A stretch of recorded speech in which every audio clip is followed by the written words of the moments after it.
Today we're going to talk a bit about my digital denture journey and some of the aspects that I utilize in my workflow and some of the other things that I kind of screwed up on and try to fix. So I'm going to show you a couple of different cases. Some cases are going to be milled. The first two cases I'm actually going to show you are going to be milled. And the other two cases I actually have a different workflow where I was using Vigo teeth, and the one where I was using actually VITA XLs. So the cool thing about the whole VITA workflow is the fact that you can utilize different things to achieve same if not similar result, similar if not the same result. Do I use printing in my workflow? Yes, I do, but generally printing is used for getting things done for temporaries, okay?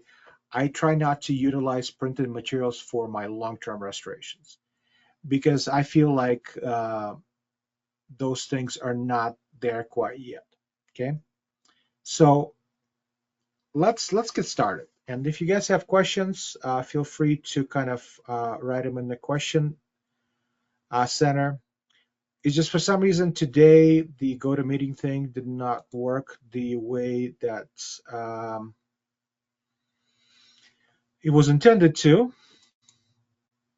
And well, now it's for some reason just moved the whole thing over here. Never mind. Let me move this out of the way. There we go. All right. So for you guys, I have the this QR code up here, and if you want to reach out to me, I'll be more than happy to answer some questions for you guys. If you scan this QR code, it will take you to my kind of like digital business card. It's got all my social media information, my contact information. I do quite a few videos on Instagram, so if you guys want to take a look at there, that'd be fine. Other than that, just ask away. Okay, so when you are trying to mill a denture, for example, so let's go back. I am the guy that uses 3Shape for my digital dentures. There's also other software out there, more commonly Exocad is also out there. I do not know anything about Exocad. Some would say I probably don't know much about 3Shape either, but I'll try to share with you what I do know, and hopefully it will help you guys. So when I'm setting up an order to do a milled digital denture, what I basically do is I will select my VITA Bionic dent disc for the tooth anatomy, and for my denture base, I actually have the wrong things here. It's not the dent disc. It's going to be the pink disc. Unfortunately, I clicked the wrong button when I took the screenshot. But what I wanted to show you more importantly here is that when you're choosing what type of denture you're going to be doing in the manufacturing process, and the type that you're going to be using, you want to use the VITA Bionic base with design teeth. Because if you're going to be milling teeth and you're going to choose something else, for example, like artificial teeth milled reduction. So basically, artificial teeth milled reduction is the Amann Girrbach cards with the teeth that you can put in there and they'll mill the teeth for you. Or you can use base with artificial teeth. And that for manual reduction, basically what it is that if you're using Vigo teeth, or actually if you have a library for XLs, basically what you do is once the base is designed, you put the teeth in there and you have to manually reduce the tooth. And I'm going to show you a couple of cases where I actually did that because I wanted to do regular processing. And you can do a base with design teeth, which is what we usually do when we mill teeth. Okay, hopefully this makes sense. These are just screenshots. I'm actually gonna show you an actual case workthrough that I did, and maybe this will be a little bit more understandable because when you're doing screenshots, it's very hard to kind of show you all the boxes where you click and everything else. Now, the last thing I do before continuing and scanning my case, or in my case, importing the files, I'll actually bridge all the teeth. Now, Sometimes it becomes a little problematic, and if you bridge all the teeth together, it can be like a path of insertion kind of thing. So it might be easier to bridge, just the posteriors on each side and the anteriors in the front, and that way you'll have an easier time putting things together. Okay. Now, this particular case, the patient had a zirconia bridge on there that was actually cemented, from what I understood. And it was kind of a rush thing, and the doctor's like, "Can you make me something real quick with the gingiva and the teeth, so I can actually pick that up chairside?" So he sent me these files, right? And I actually removed this setup from the file and used this scan as just my wax rim right here. Okay. So if you look right here, you can see that this is the wax rim portion, and then underneath it, you can see that I actually erased all the teeth that were there. So digitally removed them. I'm a huge fan of using Mesh Mixer, and I also love using MetaLink. So majority of my models, unless I'm doing like an implant model, I will do in MetaLink. It's a free software, and it does a great job doing models. And Mesh Mixer, in my opinion, is so valuable that I can't even explain it to you guys, because there's so many things that you have to have workarounds for. It's just the nature of the beast. I don't care if you're in 3Shape or an ExactCAD. Some things you have to bring back into Mesh Mixer and just work there. I usually will run my files through Mesh Mixer to check for errors, because if you bring that file with errors into 3Shape and try to work on it, you're going to have some issues, and you won't know what's going on. So let's go from here. Basically, what the software asks you to do is to check all the characteristic points.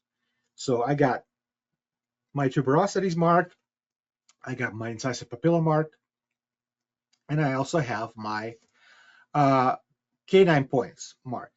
Now, if you have a tooth setup already, it's kind of easy to mark those canine points. But if you don't, if you look at the first major pair of palatal rugae, that's also the same position as the canines. So if you just have a regular wax rim, that makes it easy for things to get marked.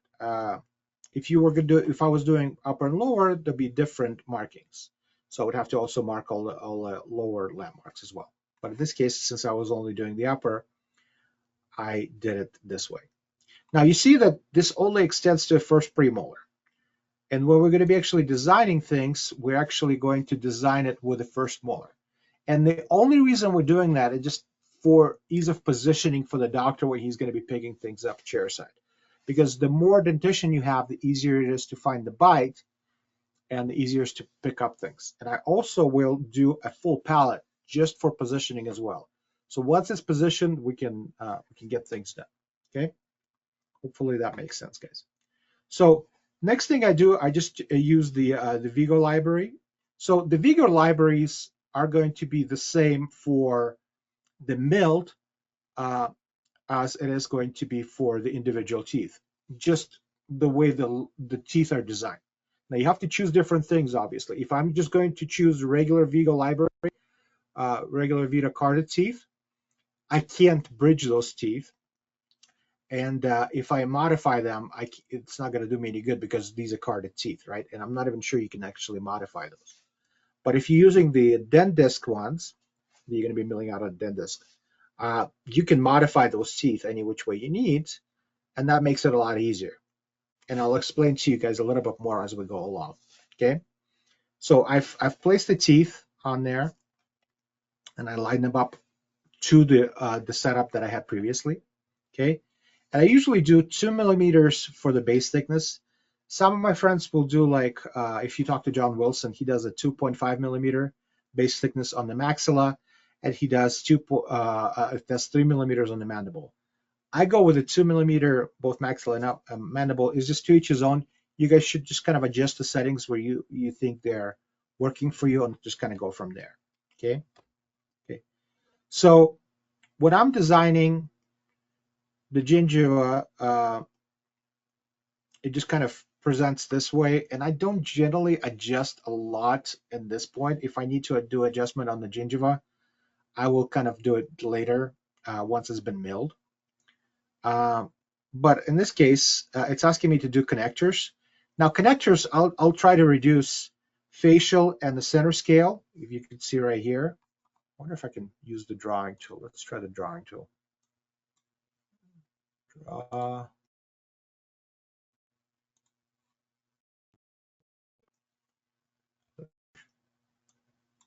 Nope, it's not working. Never mind. So, sorry, let's go back. So the facial connection and the center scale, I will reduce as much as possible. So the lowest you can go is 70% and 60%. I think if you go into the control panel, you can actually reduce those. But in the lingual, I'll usually just reduce it a little bit or not at all. I actually used to reduce it more, but actually, I keep saying actually 50 million times. Sorry, guys. I'm a little nervous today because I haven't done this particular webinar, so I'm a little frazzled. So I used to reduce the lingual scale completely down to the lowest possible value, but I felt like it was a little bit more brittle and it was a little bit more difficult to put it in as one piece. And I started going up on the lingual scale after actually talking to Paul. Paul suggested me, so I suggested I should do that. But if you're going to be doing it in 3 pieces instead of 1, you can probably reduce the lingual scale as well, guys. Okay, so it's all up to you. You decide what works for you. Now, once I position the teeth, I like to adjust the contacts and smooth them to the antagonist, as you can see right here, because those teeth were positioned so close and everything else, and I didn't want to change the actual plane. I just adjusted the contacts, and you could see how I just did that on there. And so I just click on adjust and contacts, and then I click on smoothing, and it works pretty well. It's not bad at all. Okay.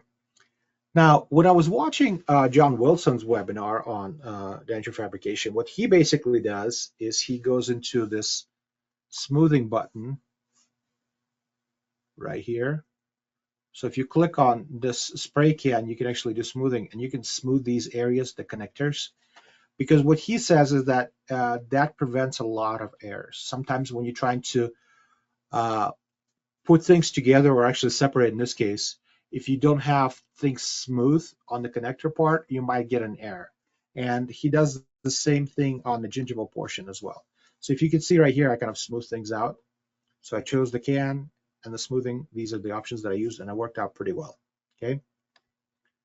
You should do the same thing on the gingival portion as well, because if you have areas like with holes or just too sharp, you're going to have a hard time putting things together, guys. So that's one thing. Well, it's not one thing, but it's one of the things that I've learned from John. Okay. So as you see right here, everything's kind of attached. Coupling depth, I usually leave at 2 millimeters. The less coupling depth you have, the easier it is to put together. So if your coupling depth is like 3 to 4 millimeters down, you're gonna, a lot of times it's really hard to draw, and it's really hard to put things together. So I generally leave it at 2 millimeters. Now the rounding radius and fillet radius, or fillet, I don't know how to pronounce it proper, probably fillet. Fillet is probably something you eat. Those are just the rounding areas. Those are just the areas of where you connect things. So I think fillet radius is the internal one, and the rounding radius is the external one, or other way around. So by adjusting those, you can make things a little bit more kind of rounded and easier to fit together, so you don't have sharp corners. But I generally just leave those 2 alone, and that seems to work pretty well. Okay. Now, the part that I actually screwed up on when I was doing this case, as you can see right here with my nice drawing, I had the glue space set at 20 micron, and the glue space should be set at between 80 and 100 micron, depending on your kind of milling things and everything else. So I would do like a testing run a little bit, checking on your kind of settings. All my milling is done by my dear friends at Alien Milling, so I don't mill stuff myself. I basically just design the file, send it to them, and they do the rest, and then send it back to me to put the stuff together. Okay, when it comes to dentures.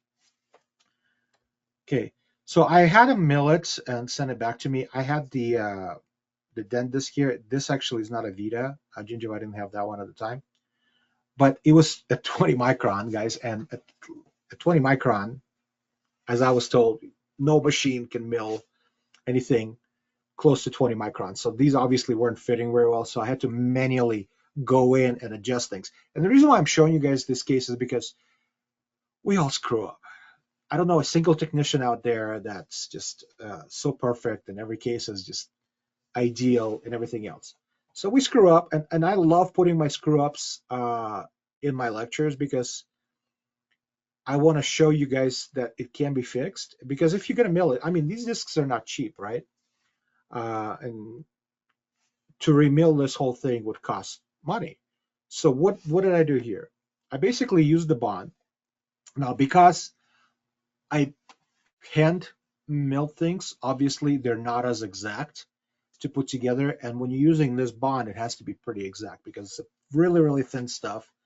What you basically do is you mix A and B together and just, it's almost like, oh, what's the consistency of it? It's like slightly frozen water. It flows, but it's just kind of a little tacky. And use that to bond things together. And that's what I did here. But then I had to go back in. I cut underneath the teeth with a burr and reluted to make sure everything's kind of bonded together 100%. Reluted everything with cold cure acrylic. And it seems to work really well. I mean, it bonds really well to the teeth and it also bonds really well to the base. So if you guys make a mistake like I did, one way or the other, you can go in and kind of fix it this way. So it was possible. And then I just kind of cleaned everything up and I glazed it. Okay, you can use any glaze you guys want on these as long as it bonds to the acrylic. It works really well. So we did that, and he actually delivered this case a couple of days ago, and it worked out pretty well. He was able to pick everything up. Now he's going to scan this patient, and then we're going to design something digitally as a prototype and have him wear that, and then we're probably going to go to zirconia after that point. Okay. Now, the second case I'm going to show you guys, I haven't, it's being milled right now, but it's a very interesting case. That's why I kind of want to show it to you prematurely a little bit, because this is a case for my stepdad. The most difficult patient I've ever met in my life, okay? Because apparently me doing this for a living and doing it for quite a few years is not good enough, and I just don't know what I'm doing. So I've made him several sets in the analog version, and he does not wear any of them. This denture was made for him about, well, almost close to 30 years ago. And this is the only one he will wear, and this is the only one he likes. So basically, I brought my laptop to his house, I brought my intraoral scanner, and I scanned his dentures 360, okay?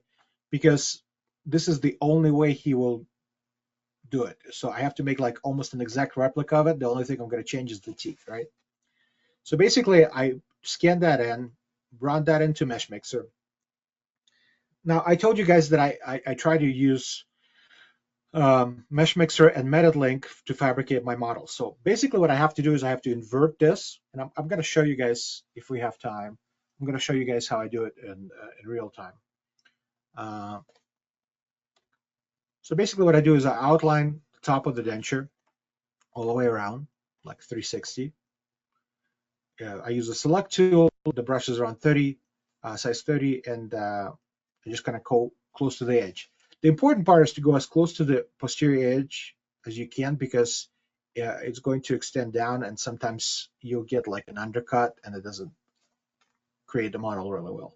Okay, then I offset it and I'll do the distance of 3 millimeters. Now, if you just downloaded the Mesh Mixer and you try to do offset, if you don't have these 3 tabs checked, it's not going to work. It's just going to be doing it separately from the denture. And I tried to show this in my last course at GC, and I had just downloaded the Mesh Mixer onto my computer, and I'm like, it's not working. Something wrong with the program. No, there's nothing wrong with the program. You just have to check these 3 boxes, and you're going to be good.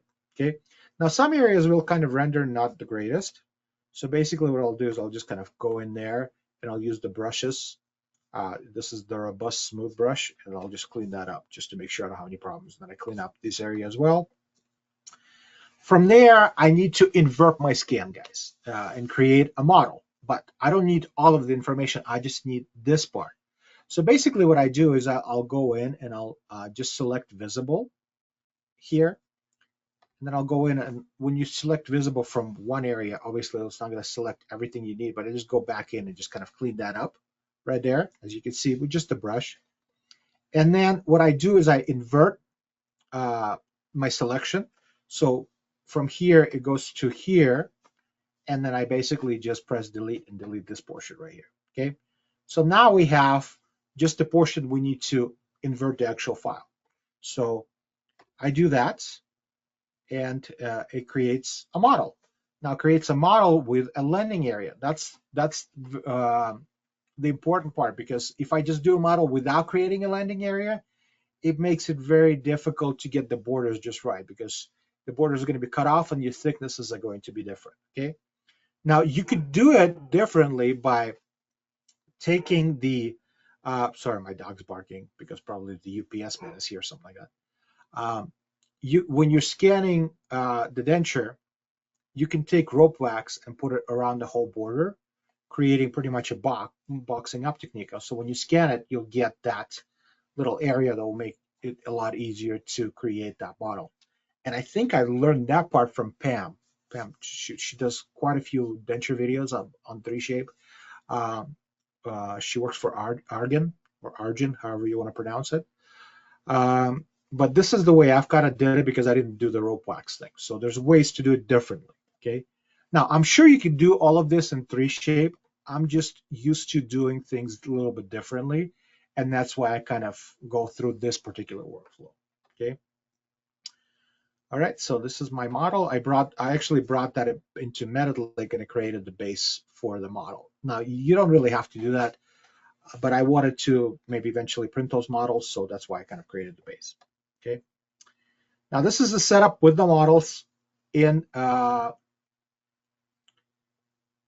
actual 3Shape. Now, when I set up this order, I set up pretty much exactly the same as I did the previous one, as I showed you guys. The only difference is I actually broke up into 3 segments. The teeth, the interiors and the posteriors were broken up. And I obviously, when I did the glue space, I think I did 80 micron on this one. Okay. So same thing, characteristic points. So we did this once on the upper, just like I showed you, and we also did it on the lower. You can see on the lower, it's a little bit more difficult to get the area above the retromolar pad to get into your models. So when you're doing it, it could be a little bit more problematic. That's why I kind of suggest maybe doing a rope wax technique when you're scanning the dentures at 360 extraorally. Okay. So same thing on the upper, we can see it's just adjusted to his teeth and palatal rugae. Now, when I'm doing the denture-based selection, I try to go onto the landing areas, because I want to be able to cut things back after they're milled. Because if I just select right to the border, it's going to get milled to that area, and then when I start to go polishing, it's going to be difficult for me to see exactly where the border ends, and I can over thin it. So for me, making it thicker like this will make it easier for me down the line to kind of clean it up and polish, because when the dentures are milled, they're not done, right? You have to put things together, you have to clean them up, you have to polish them, so it's all part of the process, guys. Okay. Now, because I'm not doing a try-in, because I'm directly going to finish, I make sure that there's no block out. And this is my wonderful writing. I usually, I'll go into like PowerPoint or Keynote, and I'll do the box and everything else, but I was worried that I was going to forget to write these things. So when I was doing screenshots, I was literally just writing this down, because I wanted to make sure to relay this information to you guys, okay? So because of this, we're done doing block out in this case. And then I was using the T48 mold with the buckle straight. And I'm going to show you guys a little bit different setups you could do with the posterior teeth. But I lined them up to his existing set, and I'm going to show you at the end how it kind of lines up. But same thing, we do 2 millimeters base thickness. Facial scale, center scale, lingual scales were, well, the facial in the center was adjusted, lingual was left alone. And then you look at the path of insertion, same radius, same fillet radius. And then basically it just kind of puts everything together. Oh, in this case, oh, actually, no, I was using 100 micron milling space. I think I initially designed it at 80 micron, but I just wanted to make sure and redesign it for 100 micron. And then minimal thickness under the teeth. In this case, I left 1 millimeter. just to give me a little bit of a base uh, area under there. Because if I need to like adjust things, I don't want to perforate the denture base and get into this. It's not going to be an issue because it's all kind of bonded together, but just to be on the safe side, I've kind of gave myself that extra room. Okay, so you can see it's kind of new upper versus old lower, and you can see that I've kind of adjusted the teeth as close as I could to his old setup. Now it's going to be slightly different because I'm definitely using a different mold that they were using, and unless I was using that old, I don't know, it was Dentsply mold or something else, it would be very difficult for me to line things up exactly, but I try to do the best I can here. Okay, so this is what the setup looks like. I actually did not create an overjet on this case. I mean, I created a tiny one because he's been wearing his old set for so long. He's just has the interior coupling. He hasn't broken any teeth or anything like that. He had a little chip in the interior from eating too many seeds, sunflower seeds. But as far as the overjet is concerned, there was none. And I was worried if I was going to build one and he would reject this case again. So I try to position the teeth as close as possible to what he's got. Okay. Now, let's say, for example, the bile was wrong. Okay. Now, if you're going to be doing a try-on, now with him, I'm not doing a try-on because I'm just tired of dealing with him, period. But ideally, guys, you want to do a try-on. That's where printing comes in. Printing is really great for doing things like try-ins, base plates, and all that other stuff. But because I didn't set the order up as a try-in, as a monoblock, because you could set it up as a monoblock, and I'll show you guys here in a minute. When I brought in the new bite, it showed me just a gingiva to align to, okay? Because I did it as like a gingiva and teeth, and when you bring it in, it just kind of lines up with the gingiva. So if you're going to do an order for just a try-in, select monoblock and do it that way. So when you take a new bite or a wash impression, you can line it up a lot easier with the old setup, okay? Usually, I'll be honest with you, if I have a case and I did a printed try-in, and we did a new bite and a new wash impression, I don't reuse CAD design. I just scan it as a whole new order and I'll just set it up this way. It's just, to me, adjusting everything to the new models from the periphery is just a little bit of a nightmare. And there's people that do it wonderfully and do it easily. But for me, I don't like doing it that way. And then I just scan the whole thing. But if you're doing a new bite, you take the order, and you go into copy and you say, select the copy and reuse CAD design, this one right here, okay? And that creates the copy of the order, as you can see my wonderful writing. And once you open it, it'll ask you to scan things in occlusion. Now, because I didn't change anything on the integular, if I'm not changing anything on the integular surface, which I generally don't, because I just told you I do a whole new order if I do this, I don't have the scan try-ins from both sides selected. What I basically will do is I'll scan the upper and scan the lower and I'll scan the bites, and then I'll just combine those two files together, upper and lower, and I save it as my bite file. So when it asks for it, because I don't use a 3-shape scanner, I use a DOF scanner, I basically just save my scans. So when I ask for it, I'll just, instead of DCM, I'll switch to STL, and I'll choose my upper and lower that are put together, and I'll import that into there, okay? And in order to do that, you have to click on the folder part. Okay, so this is my new scan. Well, this is the new bite, let's say, as you can see right here. And because, like I said, because I designed my teeth and my gingiva separately, I didn't design as a monoblock, I have to line it up with the gingiva portion, which can be difficult. Now, what you can also do, there's a video online. If you guys message me later, I can send you a video. This wonderful lady, she showed the protocol of how to go into the file system and just kind of swap files around so you can line this up with actual teeth a lot easier. But in this case, it lined up pretty well because I actually didn't print this. I just took the file and moved it to get a different bite for you guys, okay? So we lined everything up. The models remained the same because we didn't change the integular at all, okay? And it's asking me, do I want to keep the design? Yes, I want to keep the design, because if I don't, I'll have to start the whole thing over. So basically, this is what it brings in on the old portion, and it brings in the whole new bite aligned to the model. So it changes just the position of the models for us. And we just go through the same thing, adjust the things if we need to. So these are already set, right? We don't have to change all of this. We can if we want to, but these already come preset for us. So is the area of the gingival position. And all it does, it automatically adjusts the lower teeth to the upper, as you can see right here, and creates the proper bite, okay? And from here, we can just finish it and mill it if we want to, or we can print another one if we need to. When you're doing the order like I showed you guys, it will create this file, but it'll also create a monoblock file. It's just, it doesn't show that monoblock file when you're trying to align to a new bite. Hopefully that makes sense. All right. Now, before we go into the copy denture thing,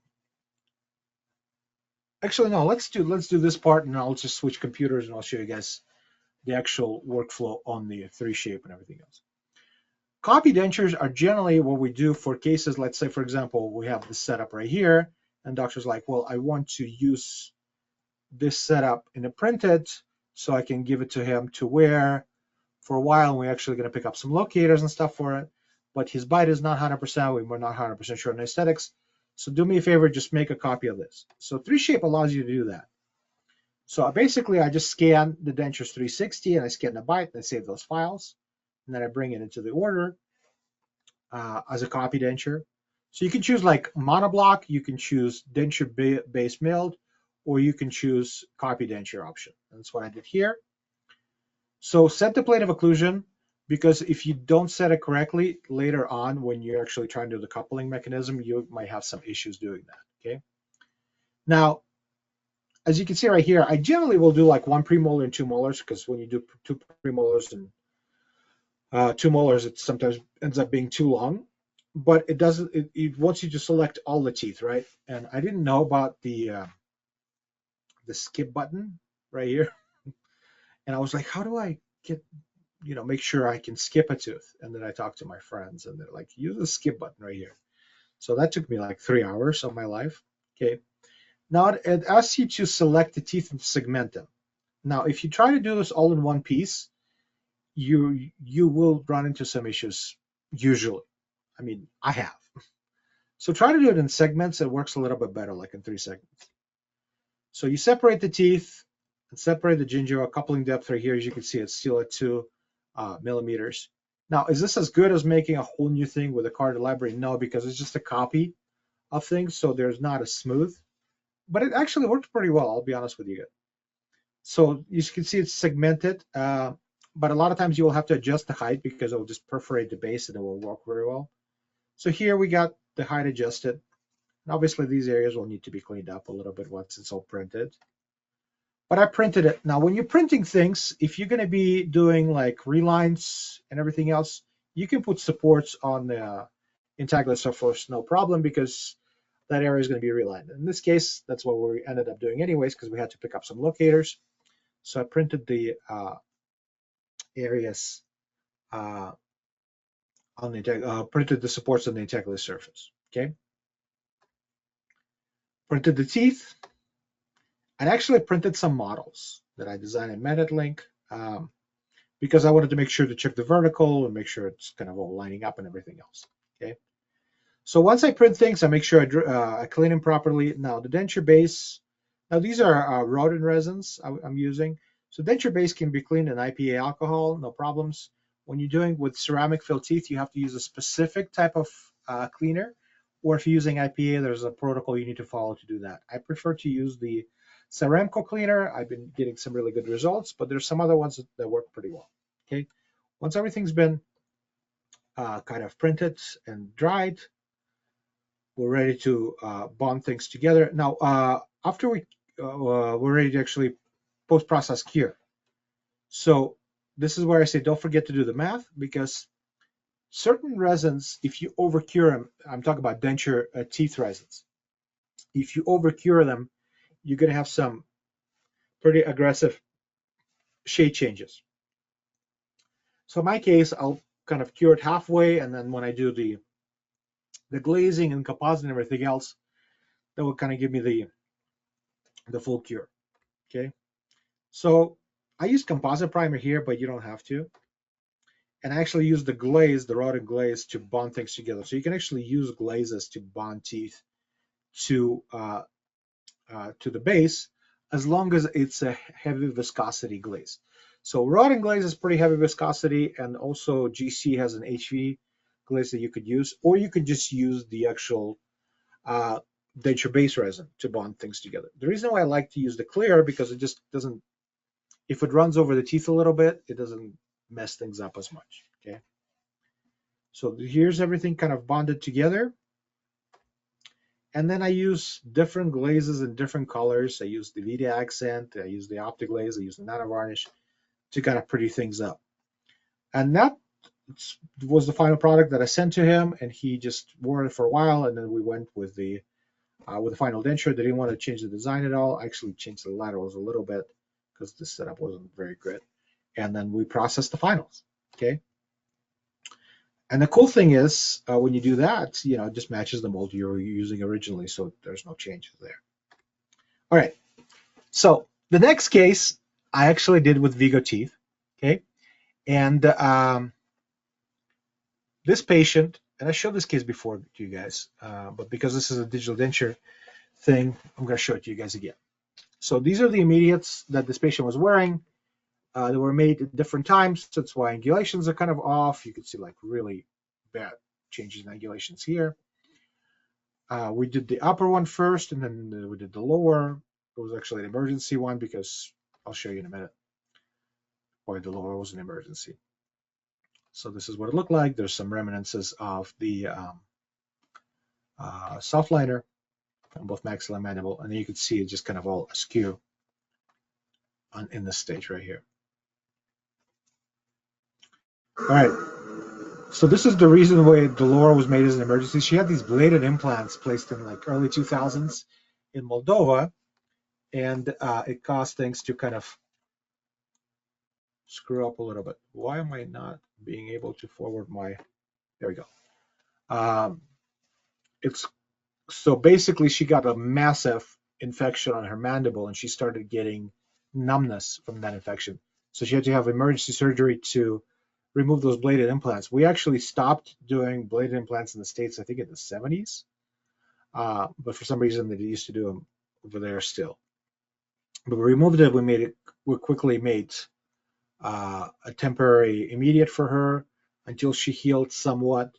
And then what I basically did is I scanned her dentures 360 and printed replicas.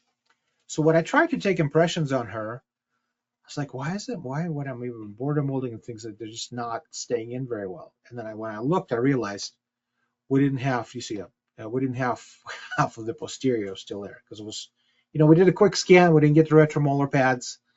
And then when we made the initial immediate denture, it just wasn't fully encompassing all the areas. So be aware of that. Make sure to check when you're doing a reference denture technique. Make sure you check that you have all the extensions necessary. And you can either use compound like I did here, or you can use thermoplastic beads. But make sure you get everything you need in there. As you can see, like we're missing quite a bit. So then I did medium body border molding. I did a light body wash. This is actually an ultra light body wash. Scan those in.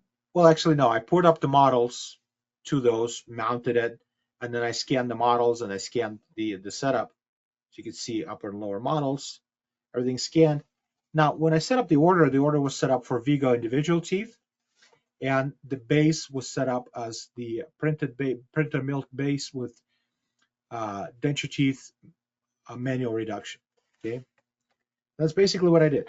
Now, the reason why I did this is in this case half and half analog, half digital. If you're using carded teeth, and you actually, when you're designing and you have perforations through your base, you can't bond those teeth to that base. Okay, even if you mill it, it doesn't matter, because you have just too many areas that are kind of leaky.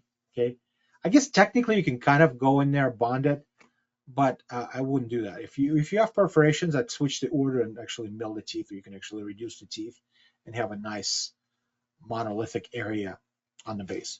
But in her case, what I basically did is just printed the base. upper and lower. Here's the files that I printed.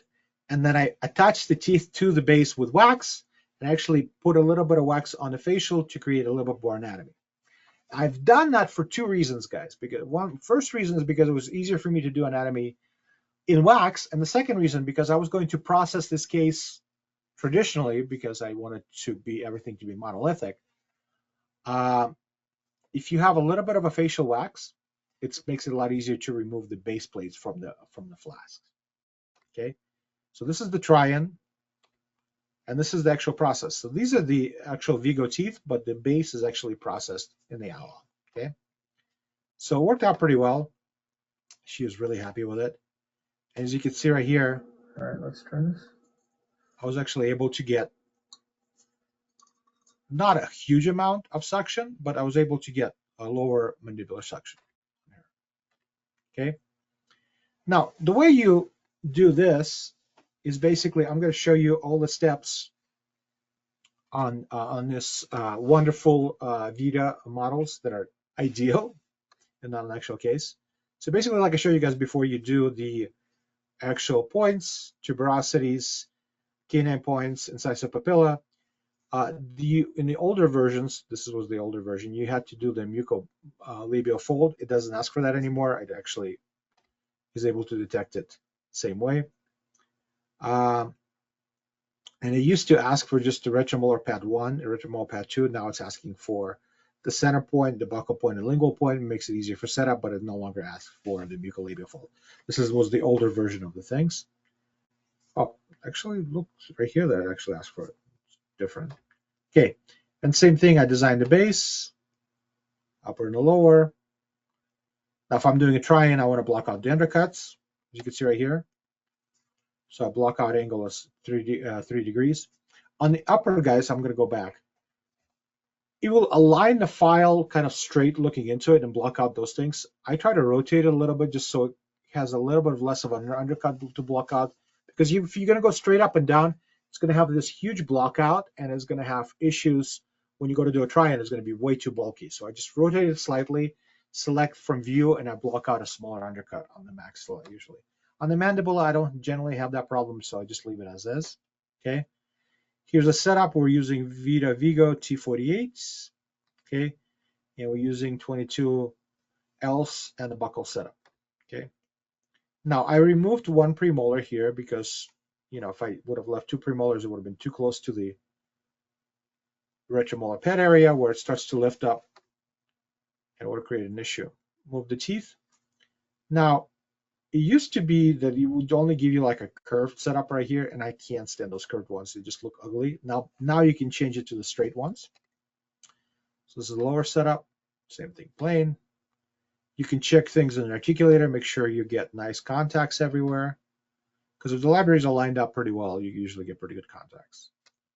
But if they're not, and you have to move teeth like I did here, kind of angled these a little bit too sharply, you might have to adjust it. Okay. Now this next patient is also a similar case, but instead of using Vigo teeth, I was actually using Excel digital library. Now I have Excel digital library on one of my computers because if you try to install, and Paul told me this, if you try to install the Vigo libraries, they kind of clash with the Excel libraries and you might have issues doing it. Now I'm talking about the dentist ones, not the individual teeth ones. But on my other computer, I have the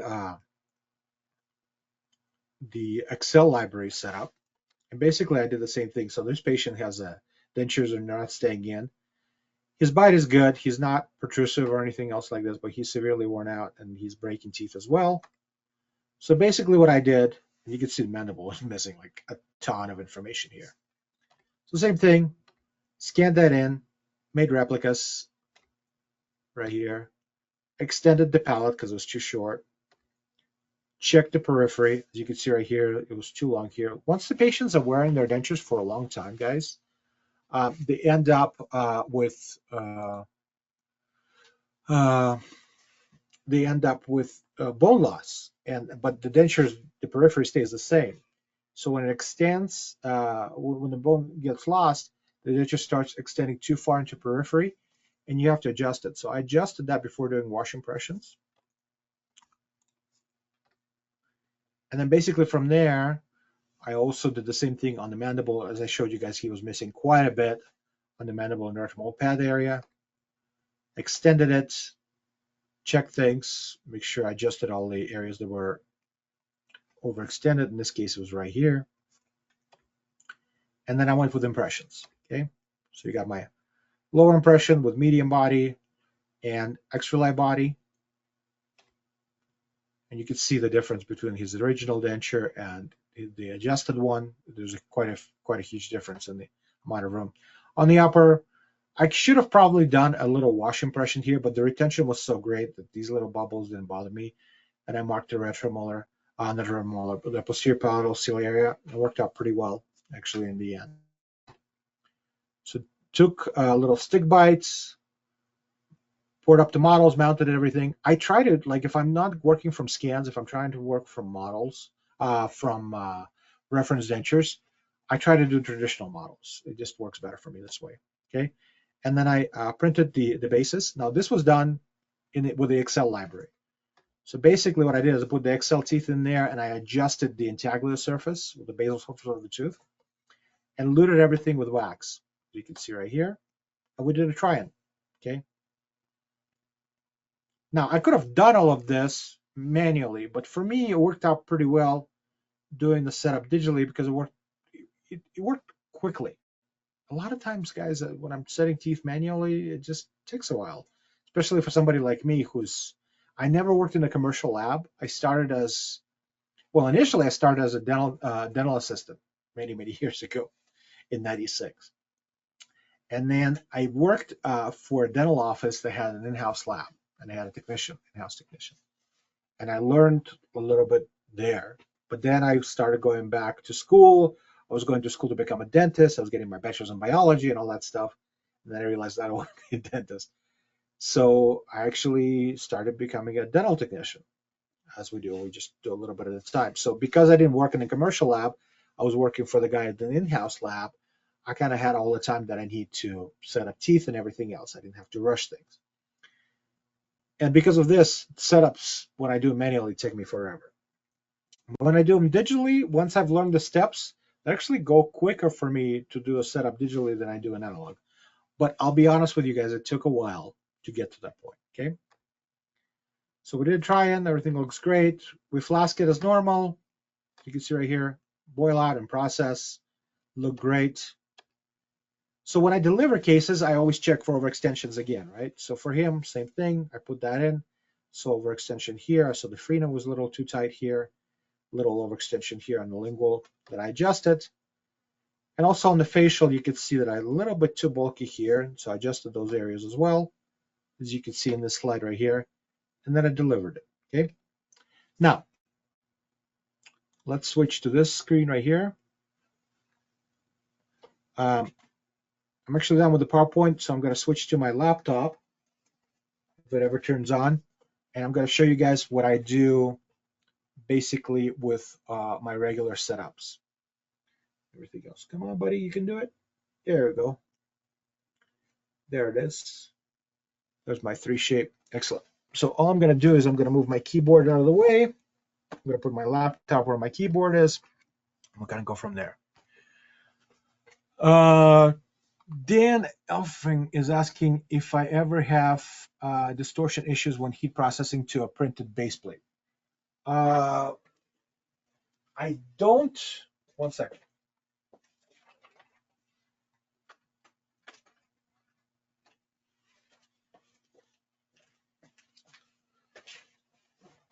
So I don't have issues processing to a printed base plate because I don't process to a printed base plate.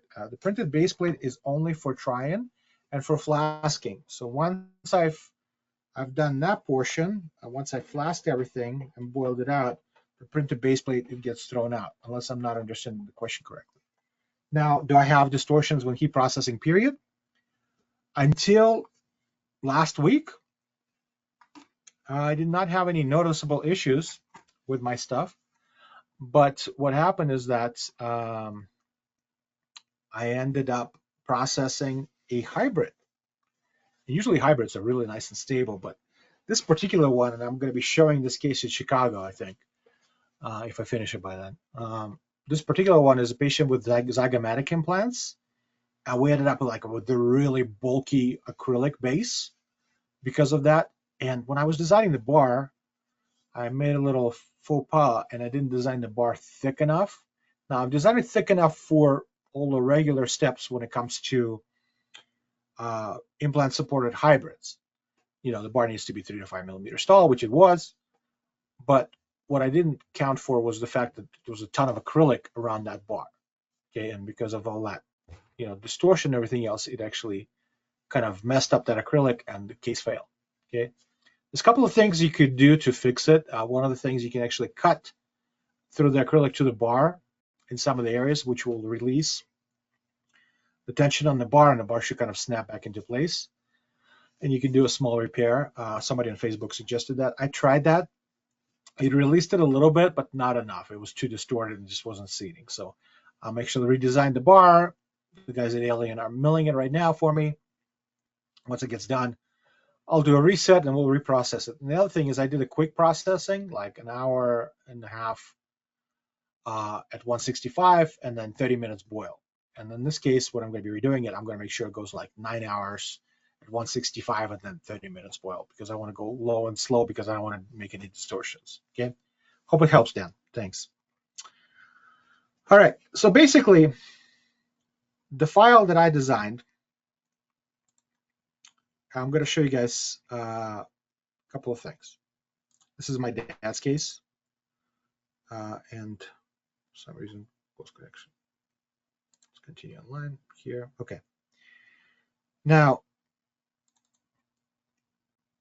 this has my stepdad's name on here. I have his permission to use it, and if I don't, then it's his problem at this point. Okay. If we look at the upper model, not a model, but the upper scan of his actual denture, okay, right here. The reason why the palate is cut out here, because apparently my dad's a denture expert, and he does not require palate for retention. In real life, guys, this is actually kind of a cool point. We make a full palate denture. We make it with a nice posterior palatal seal, so we get the suction and everything else, and patients wear it. Because he's so picky, he did not like the palate, and we actually had to end up cutting the palate out. Obviously, he doesn't have any suction on it, but he has a compensatory retention from his cheeks, and his lips are kind of holding it in place. And over the years, he's gotten used to it. It holds it in very well. So when I'm making a replica of it, I need to make sure that I will actually polish his facial pretty flat, just so his muscles won't have a hard time kind of adapting to this. Now, you'll still have to adapt a little bit, because even though I was able to replicate the integular surface exactly, I didn't replicate the facial surface exactly, which is maybe my little fault, but I think I can correct it. So pretty much on this case, it's right there. Okay. If I want to create a model from this, what I need to do is I need to go to select option, and I need to change my brush size to about 30 right here. Okay. And I try to go not right to the edge, but pretty close. Okay. Right there. Just kind of goes all the way around. Don't get too close where the freedom is, because it's going to create a little bit of an error when you do that. Okay. So we're getting edge. Now I'm going a little bit faster than I usually do, and I can make a little bit of a mistake, and I apologize for that, just because I'm a little bit nervous today, and I don't know why.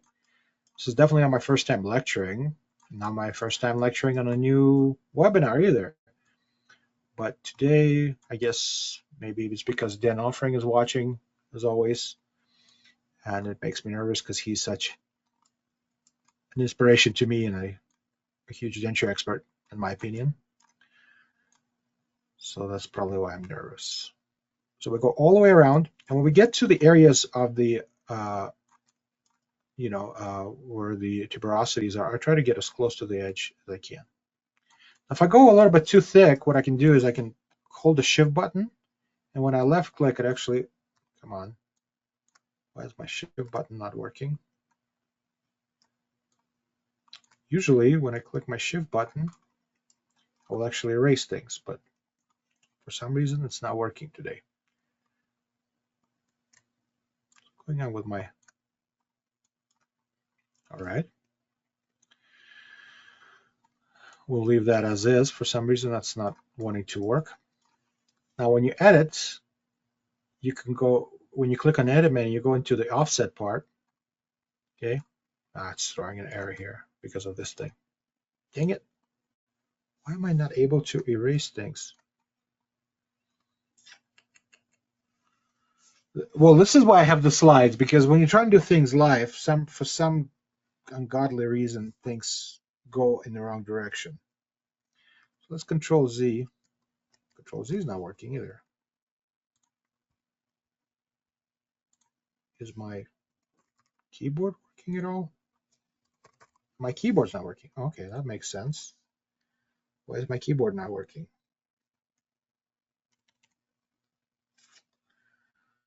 All right, let me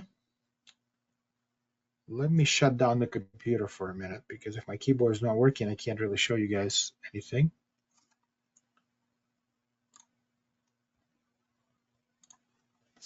Sorry about that.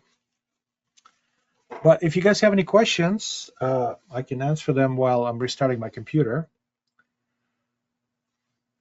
Here really quick. Get some break while it's happening. I guess it's a day of technical difficulties. I have a feeling the reason my keyboard's not working is because I connected it through the HDMI and something froze up. But if my computer won't work, I can always go into my main computer and I can show you guys how to do this on my main computer. So I always have a contingency in place to get things fixed. It's just sometimes things go awry and it takes a little bit of time. But thankfully we have a little bit of time left here and I can still show you guys everything, even if we have to restart my computer 50 million times.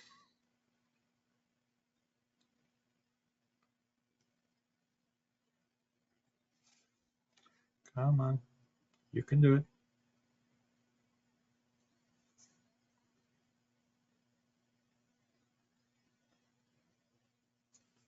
All right. I might have to. Now my camera froze on this thing. Let me just switch it around.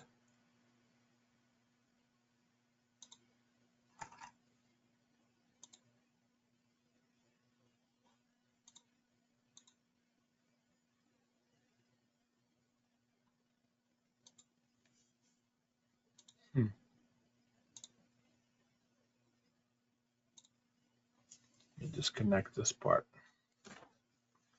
Do it again.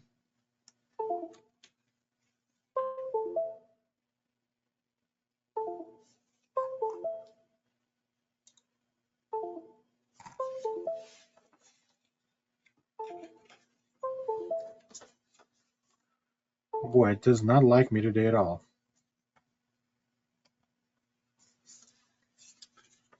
Give me just a second, guys.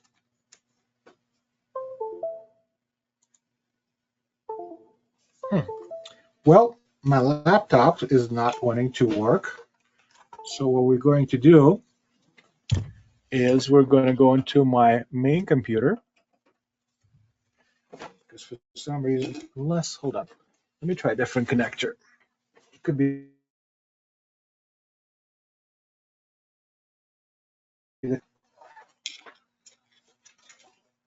this one. HDMI.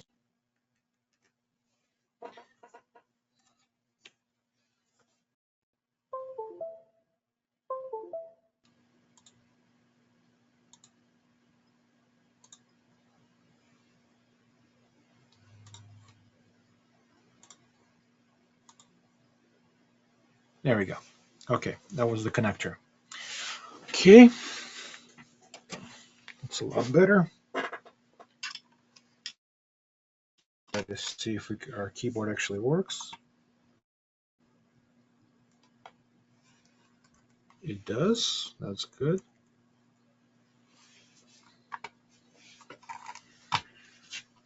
All right. Okay, let's go back into this file.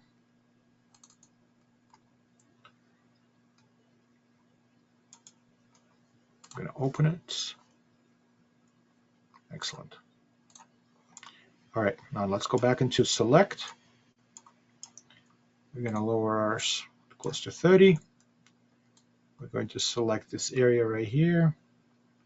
I'm going a lot quicker now because I want to, well, no, maybe not. That's a little too bad. So if you hold the shift button, you can actually go back with a thing and erase it.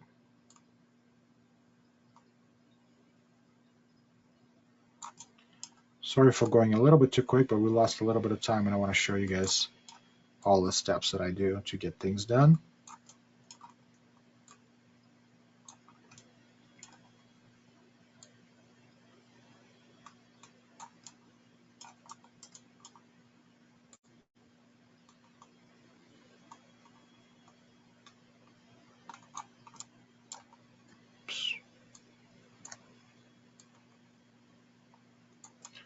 Yeah, it was kind of an interesting combination. My computer keyboard froze and then my connector went out. Okay, now that we have this ready and selected, I'm going to press the O key to optimize the boundary and B for make sure it rounds out a little bit better. Now we'll make it this way. So now we have the boundary that we want. Now we're going to go into edit and we're going to go into offset. I'm going to click on that.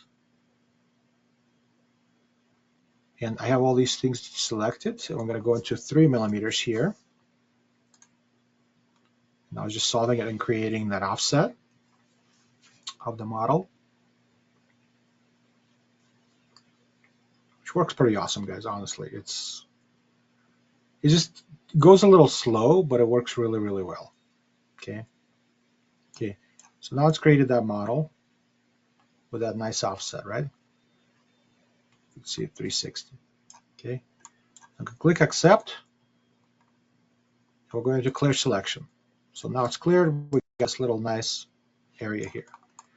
Now at this point, what I generally will do is I'll go in and I'll check if there's any kind of sharp spots that I need to fix. Like if you look right here, that area right here might not be the best. So if I go into sculpt, I'll do the robust smooth brush. You just go in and smooth these areas out, okay, before I need to do anything else. Okay, so now we have the integrity surface and we have what we need here. I go into edit mode. I'll press Control A to make a full selection. And then I need to go into modify.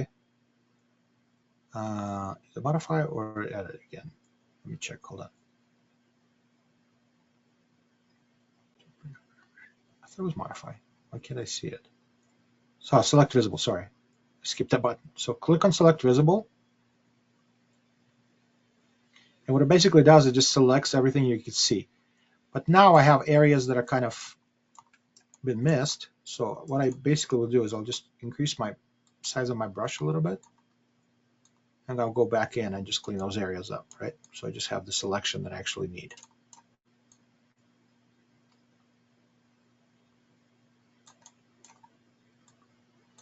It doesn't really take that long to do all these steps. And like I said, you could probably do all of this in 3Shape. It's just when you're used to something, because I started doing it in Mesh Mixer initially, and I like this workflow, I don't want to kind of change it because when you do things in 3Shape, you know, you're going to run into some errors inevitably, and I just don't like to do that.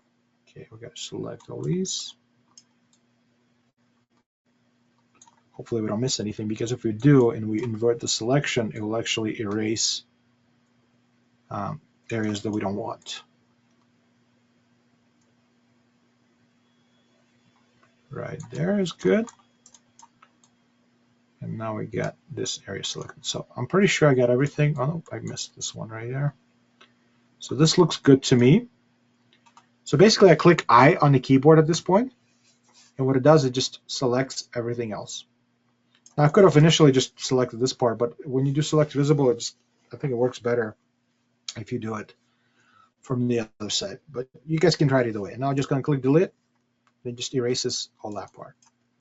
Now I had a little spot right here, somewhere where it deleted that I didn't want to delete. So if I click clear selection, and I click on I, it creates an inspector and shows me all the little areas that I kind of didn't have selected and erased. So I just kind of fix this one and fix this one. This one right here is the border all around, and I don't want to deal with that because I don't need to fix that area.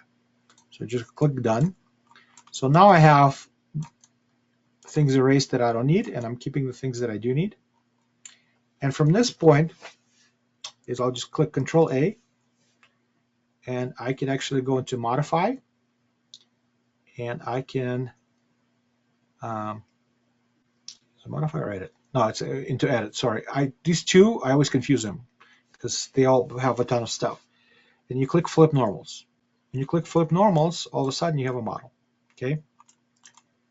And from here, I got a little bit of a error, which I can fix, but I'm not going to show it to you guys because it's going to take me too long to do it. So from here, I'll take this to embedded link, and I will create a denture base. Now, if you don't want to do that, you can actually create a base here. So what you do is you click W, which shows you the mesh. You do a close-up here, and you click on select, and you change the brush size to 0, and you double-click on the border, just selects the edge. Click W again, and then we're going to click T for transform, change to world view, and then when we click down, it creates what we need for our model. Okay. And basically we'll just click accept, and we can also actually, if we click I, we can close the bottom. We're going to have to clear selection first. Click the inspector, and we can actually close this hole right here.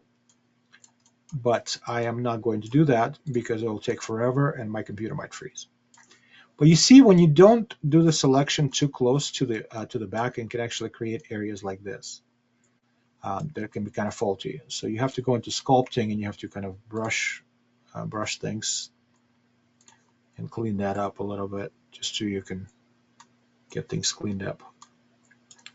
Sometimes I'll do select and just erase and fill, for example. But in this case, we'll just leave it alone because it'll take too long. Okay, so that's the model portion. We're not going to save that. And we're going to go from here. The reason why it created so many spots where the errors are is because I didn't go close enough to the edge of the tuberosities because it was going too quickly, and I made it a little bit too thick. So if I was to fix it to go back, I'll make it a little bit thinner and a little bit closer to the edge, and that's where it goes, man. And there's ways you can fix it, but it's easier just to go back and go from there. Okay. Now, we still have a little bit of time, so I'm going to show you guys the actual things that I wanted to show you in 3Shape. So I didn't manage my time here as well as I should have, but we're doing good. All right, here's my name. Please don't look at my pin code, which I just forgot again. I was doing another webinar, and I was like, oh, so freaked out that I'm entering my pin code until I realized nobody can actually see it. All right, let's look at create it. Actually, no, design, not created. And let's go by the dates. Okay, I'm actually, I'll show you on the file. So this is how I designed the file, okay? So if we look, I have teeth bridged, just the posteriors. I have an anteriors in 3 separate sections. As far as the anatomy is concerned, I was using VITA Bionic Dent Disc and milling denture base right here. Everything's just clicked on bridged. I did the bridge part first, and then I selected and did the gingiva. Now the gingiva, what I have selected here is VITA Bionic base. Okay. And with VITA Bionic Base, I chose VITA Bionic Base with designed denture teeth. Okay. Now I could have used VITA Bionic Base with artificial teeth, milled reduction, like I showed you guys the Armor Gearbox cards I was talking about. Or I could have just chose base with design teeth, which I think if I would have chosen that instead of VITA Bionic, it would have still worked. But just to be on the safe side, I didn't choose that. Now, base with artificial teeth in manual reduction was the cases like I showed you guys where I used carded teeth and I adjusted them by hand. Base with artificial teeth milled reduction, once again, the cards are on there. And you got monoblock. Now, if you're going to be just doing a try-in, and there's a chance that you're going to have to rescan with a new bite, just choose monoblock, guys, because it'll be a lot easier to line things up down the line, or you can adjust files if you need to. But in this case, we had VITA Bionic Base with design teeth, okay? So we'll just leave that as is. And then we're actually going to, I'm going to click redesign just so we can see all the steps that I took to get things done, okay? And I'm using the 22 version. Now, obviously, we have the 24 version out, but to me, this is the most stable, where I know all the errors and I don't need to learn new things. Because every time new update comes out, it's always a little bit of a nightmare, guys. There's always something going on. But there's people that really know what they're doing and they can explain it to you. I'm just not one of those people. So that's why I stay with 22, and it was nice. So basically, it brings everything else. It brings everything in, the models. It brings in the actual denture setup that you had before. I'm going to click next. It's asking for characteristic points. So these are additional files that I brought in just so I could see where things are being set up. And this is the file for the wax rim, okay, which is just a scan of his upper denture. And here are all the points that I've marked on him. We got the tuberosities, we got the incisive papilla, we got the canines. Here we have center ridge point, we have the canine points. The canine points for the lower, unless you have a setup, which I do here, you can bring in and you can actually adjust it and you can see, well, it's not really lining up with the lower here, but if you have it with the wax rim stage and you can see where the canines are, what I basically do is I look where the ridge starts to turn, and that's where the canine points are. And the rest is like center point of the tremolar pad, as you can see right here, and buccal and lingual areas. And as you can see also, it's kind of difficult to get the areas of our tremolar pads when you're doing the models. Okay, but on the upper, same file that I was showing you guys, because I went closer to the edge, I didn't have this little issue here. Okay, maybe I had a little one that I had to clean up, but it actually worked out pretty well. All right, so the next step is going to be pretty much designing the base, just like I showed you guys. And you can make it a little bit wider if you wanted to. So if you get some areas that are kind of giving you an error, you can kind of move the spline around a little bit. It makes it a little bit easier to get things lined up.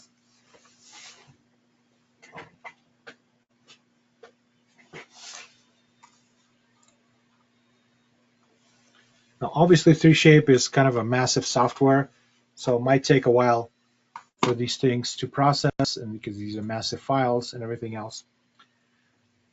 But this is the lower. Same thing, we got it lined up. Now, because I didn't have too much of a base here, I kind of had to go a little bit close to the edge, but it worked. So we're pretty good on that point.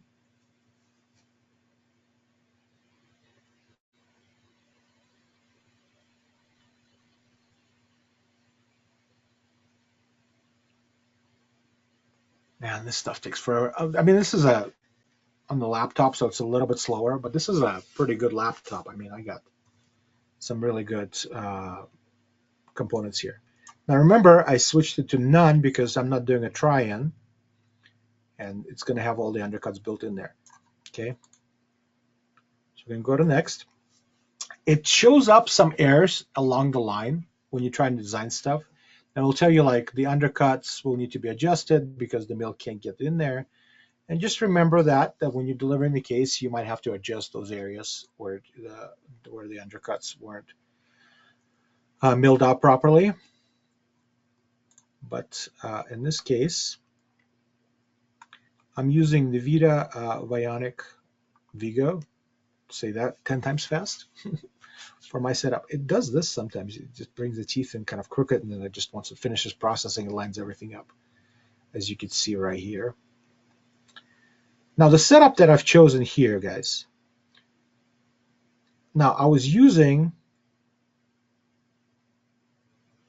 a different library on the posterior that's in the combination chart for T48. So if you look on the combination chart for T48, the library that it uses is actually 22L, not 21L.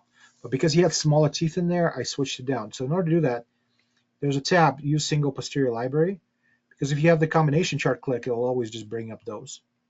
And when you're adjusting posterior, you can see like you can go buccal straight or buccal curved.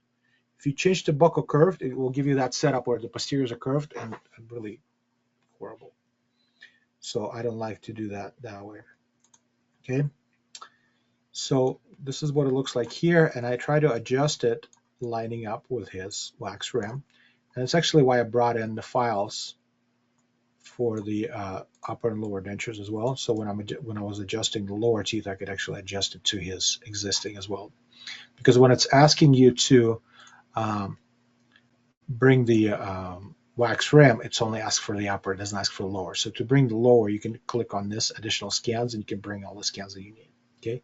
So I adjusted everything by using these buttons. So this moves the plane all together. This button will move individual teeth, and you can actually, when you're moving things, you can click and lock one arch to the next. So I actually locked the upper arch when I was moving the lower teeth here. All right, so let's click next. I'm going to go about halfway through, because once we get to the actual tooth coupling part, it takes like 5 minutes for this thing to process, and I want to do that. So we'll stop there, and I'll answer some questions from there. So base thickness, like I said, 2 millimeters. Drill compensation, I don't change it, just leave it as is, as a preset. Now it'll give you this little thing here. I just click yes and move forward, knowing that I might have to adjust the undercuts in those areas that are not working properly. I'm just kind of go from there. Okay, now it's moving forward. It's going to generate the tissue from maxillary and mandibular base, and from there we're going to go into connection of the teeth, and hopefully this computer won't freeze up on us, so we can kind of move forward. Okay, come on, buddy, you can do it. Usually once you can get cannot connect ginger to the bottom top, that I actually moved, and maybe that's what's causing it. So this is actually adjust things a little bit better. Here too much. What was it? Let's move that here and try it again. Let's do preview this time so it doesn't. Because if you move a step and there's an issue, you will have to move back a step. But when you do a preview, you can kind of move things within that same step. A lot of people I know using these things to make sure things work out pretty well for them. Okay. Let's see where we're at here.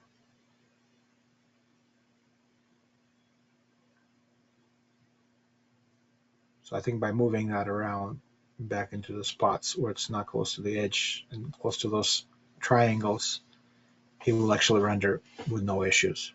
Okay, so it's important to understand when you get errors like this, and you will inevitably get an error. It's just the way that the software works, right? So now it rendered it pretty well. So I just had to adjust the spline a little bit.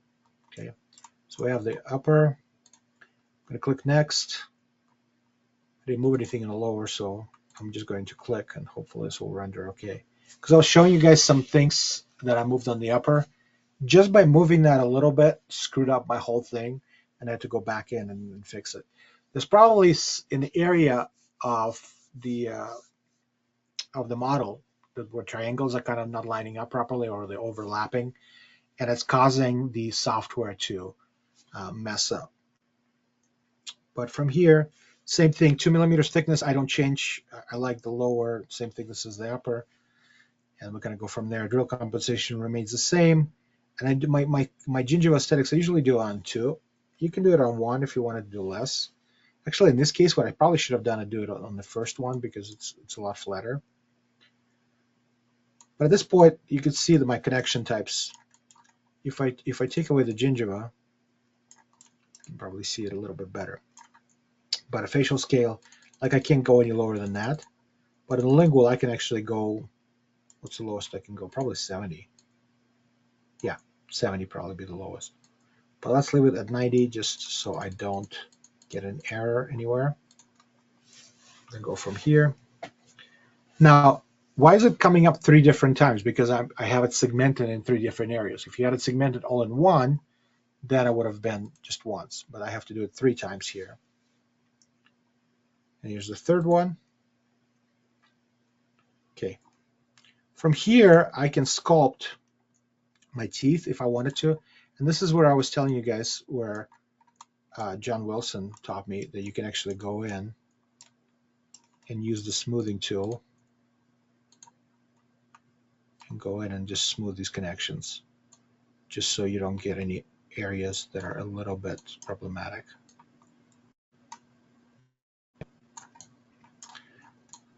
So go next. So same thing, it's just switching between 3 different ones, right? So we have to click it 3 different times to move forward. Now it's getting into the get the model brought back in here so it doesn't look weird.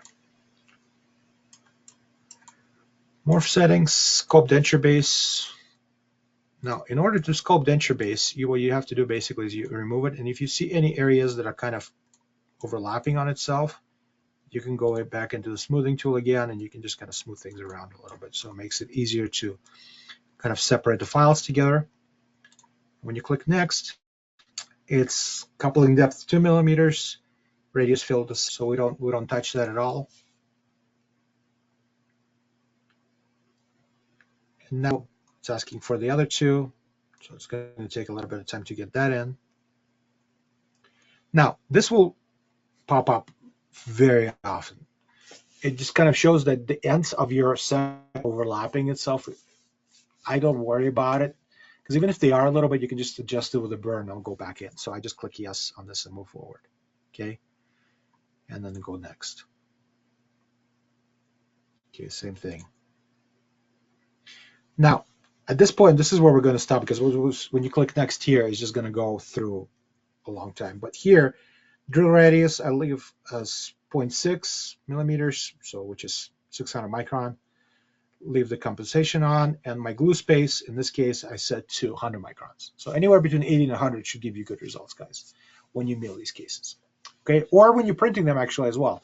That's my go-to gap when I'm setting things up. You know, my cement gap is usually 100 micron.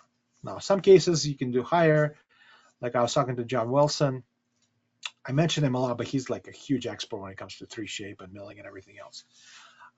He sets his at 200, but he does oversized milling, so I think that's probably why it works. Here, you don't want to go more than 100 because using a very thin liquidy bonding agent, and if you go more than that, your case might fail. So ideally, you want to do 80, but I did 100 just because I'm a rebel. Okay. All right. Back to printing base. When you said teeth and printing base, what is your? Dan was asking me a question. What is your model made of? Do you pour stone on printed base? Do you use PVS putty? What shore hardness? Can I see discarded printed base in processed denture in a good heat cured resin? What are you processing to? You're awesome, Eugene. Well, the end part is just the greatest.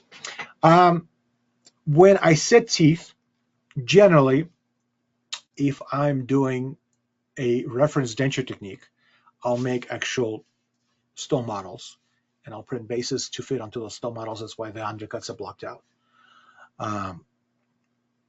And then I'll actually process on that stone model. If I'm doing a milled case where I don't need to have a stone model because I'm not checking things, I won't actually print a model. I can, but oftentimes the distortions are very minimal and I can just adjust chairside.